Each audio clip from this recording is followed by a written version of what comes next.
আছে, ডিসেবিলিটি চলতে চলতে আবার নতুন যদি কোনো ডিসেবিলিটি হয়, আই মিন ডিসেবিলিটি চলা অবস্থায় হতে হবে কিন্তু, হ্যাঁ।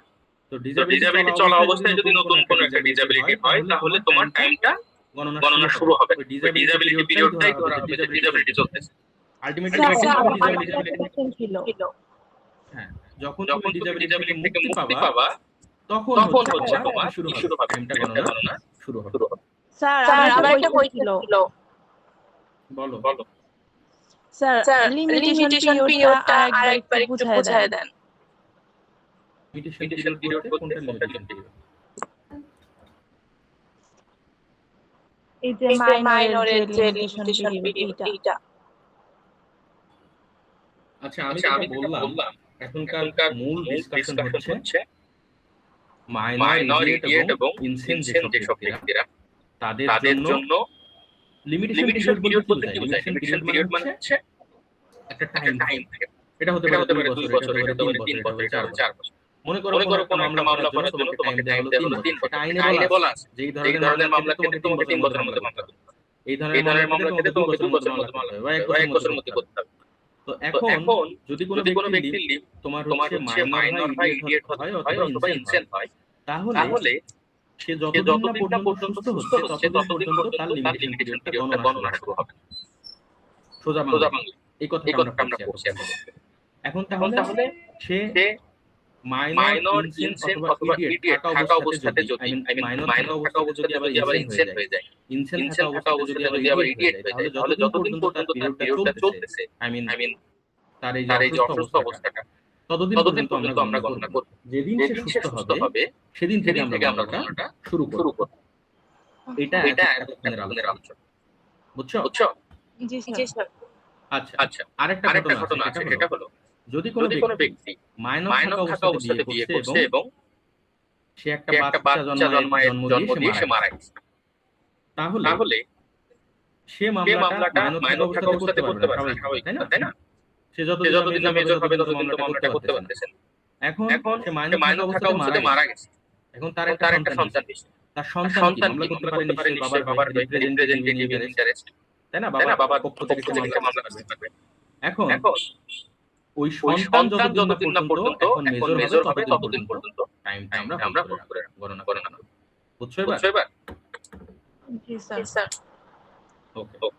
এখন পয়েন্ট হচ্ছে মনে করো কোন একটা ব্যক্তি, আমরা এখানে আলোচনা করছিলাম হোয়াইট বোর্ডের ক্ষেত্রে, দেখো মনে করো কোন একটা ব্যক্তি মাইনর থাকতে স্বাভাবিক কথা সারা জীবন তো মাইনর থাকবে না, মেজর হলো। মেজর হওয়ার পর সে কিছুদিন সুস্থ থাকলো, সুস্থ থেকে আবার অসুস্থ হয়ে গেল, তাহলে কি তার লিমিটেশন পিরিয়ডটা গণনা শুরু হবে না হবে না? বলো তো। স্যার হবে না, গণনা শুরু হবে। স্যার যদি সে মাইনর থাকে এবং সে যদি গেইন করে তাহলে তার পিরিয়ডটা শুরু হবে যে পর্যন্ত সে মেজর থাকবে বা সে হচ্ছে লিগ্যাল ডিসেবল না থাকবে। হ্যাঁ, আবার বলো তো কেউ একজন যিনি বলতেছিল, আবার বলো। স্যার বুঝি নাই, আবার একটু বলেন। আমার প্রশ্ন ছিল যদি কোনো ব্যক্তি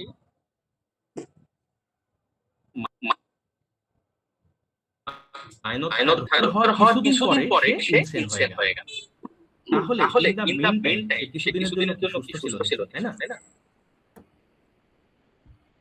জি স্যার। হ্যালো হ্যাঁ, কিছুদিনের জন্য সুস্থ ছিল, তাই না?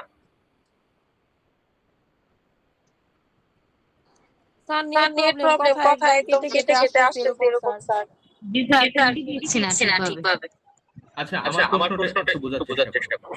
এখন তো ক্লিয়ার আমি নিশ্চয়ই। জি স্যার এখন ক্লিয়ার। হ্যাঁ, ওটাই বলতেছি যে কোনো একজন ব্যক্তি কিছুদিনের জন্য মাইনর ছিল, স্বাভাবিক কথা মাইনর হওয়ার পর সে সুস্থ হয়ে গেল, আই মিন মেজর হয়ে গেল, মেজর হওয়ার পর কিছুদিন পর সে অসুস্থ হলো। তাহলে মাঝখানের যে অংশটুকু, এই অংশটুকুতে কি তার মামলা করার জন্য একটা সুস্থ অবস্থা তৈরি হয়েছে না? সে তো ডিসেবল না, অ্যাবল পারসন, তাই না? জি স্যার সুস্থ হয়েছে। হ্যাঁ, আইনে যেটা বলছে সেটা হলো যখনই তুমি সুস্থ হবা তখন থেকে তোমার টাইম গণনা শুরু হয়ে যাবে, এবং পরবর্তীতে যদি তুমি কখনো অসুস্থ হও তাহলে তোমাকে আর এই এক্সেপশনের আন্ডারে ফেলা হবে না, তুমি আর কোনো ধরনের সুযোগ সুবিধা নিতে পারবে। বুঝছো? তখন যেহেতু টাইম একবার গণনা শুরু হয়ে স্যার গেছে। বুঝতে পারছি স্যার। হ্যাঁ, তো আইনে যেটা বলতেছে যে একবার টাইম গণনা যখন শুরু হয়ে যাবে তখন পরবর্তীতে যদি তুমি অসুস্থ হয় তারপরেও তুমি আর সুবিধাটা পাবা। গণনা শুরু হয়ে যাবে। বুঝছো? স্যার স্যার বিষয়টা বিষয়টা কিরকম কিরকম যে যে আমার আমার আমি আমি অসুস্থ, অসুস্থ, আমি আমি হুট করে হুট করে সুস্থ সুস্থ হইলাম। হইলাম। এখন এখন আমার ৩ আমার ৩ বছর বছর সময় আছে। সময় আছে। এখন আমি এখন আমি ৬ ৬ মাস মাস বা ৩ বা মাস ৩ মাস সুস্থ সুস্থ থাকার থাকার পরে আবার আবার ৩-৪ ৩-৪ বছরের জন্য বছরের আবার জন্য আবার অসুস্থ হয়ে অসুস্থ গেলাম। হয়ে কিন্তু গেলাম। আমি কিন্তু ৬ আমি মাসের ৬ মধ্যে মাসের মধ্যে পড়ি নাই। পড়ি নাই। কিন্তু আমার কিন্তু আমার টাইমটা শেষ টাইমটা হয়ে শেষ গেল। হয়ে গেল। কারণ আমি কারণ আমি সুস্থ সুস্থ হইছি। ওখান হইছি। থেকেই ওখান তো থেকেই টাইম তো শুরু টাইম হয়ে শুরু গেল। হয়ে গেল। এরকম হ্যাঁ, স্যার? স্যার। হ্যাঁ, জিনিসটা এরকম যে যখনই তুমি সুস্থ থাকবা এবং একবার যখন টাইম গণনা শুরু হয়েছে পরবর্তীতে যদি অসুস্থ হও তাহলে তোমাকে আর এই এক্সেপশনটা দেয়া হবে না। তোমার টাইম শেষ হয়ে গেলে টাইম শেষ। মানে মানে একবার একবার সুস্থ সুস্থ হলেই হলেই লিমিটেশন লিমিটেশন পিরিয়ড শুরু পিরিয়ড হয়ে শুরু যাবে। হয়ে যাবে। হ্যাঁ, মানে যদি তুমি কোনোভাবে মামলা করার অধিকারী হও এবং মামলা করার যদি তোমার সক্ষমতা থাকে, পরবর্তীতে যদি কখনো ডিসেবিলিটি তৈরিও হয় তোমার, তাহলে তাহলে তোমার লিমিটেশন পিরিয়ড থেকে তুমি আর এক্সেপশন পাবে। বুঝছো? এটা কি সেকশন 9 সেকশন এ 9 বলা এ আছে বলা না আছে স্যার? না স্যার? হ্যাঁ, এটা সেকশন 9 এ বলা আছে। দেখো, দেখো হোয়ার আইনে কি বলছে? Where once time has begun to run, যখন একবার সময় দৌড়ানো শুরু হয়েছে, no subsequent disability or inability to sue stop it. মানে যখন একবার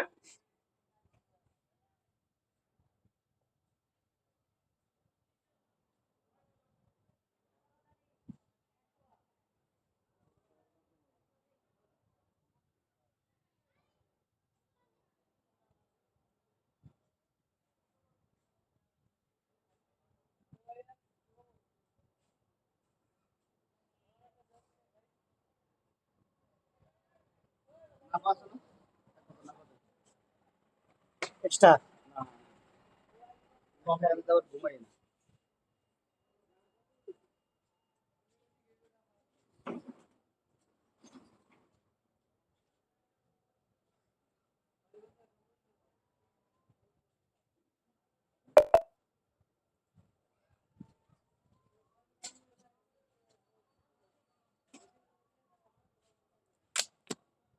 $15।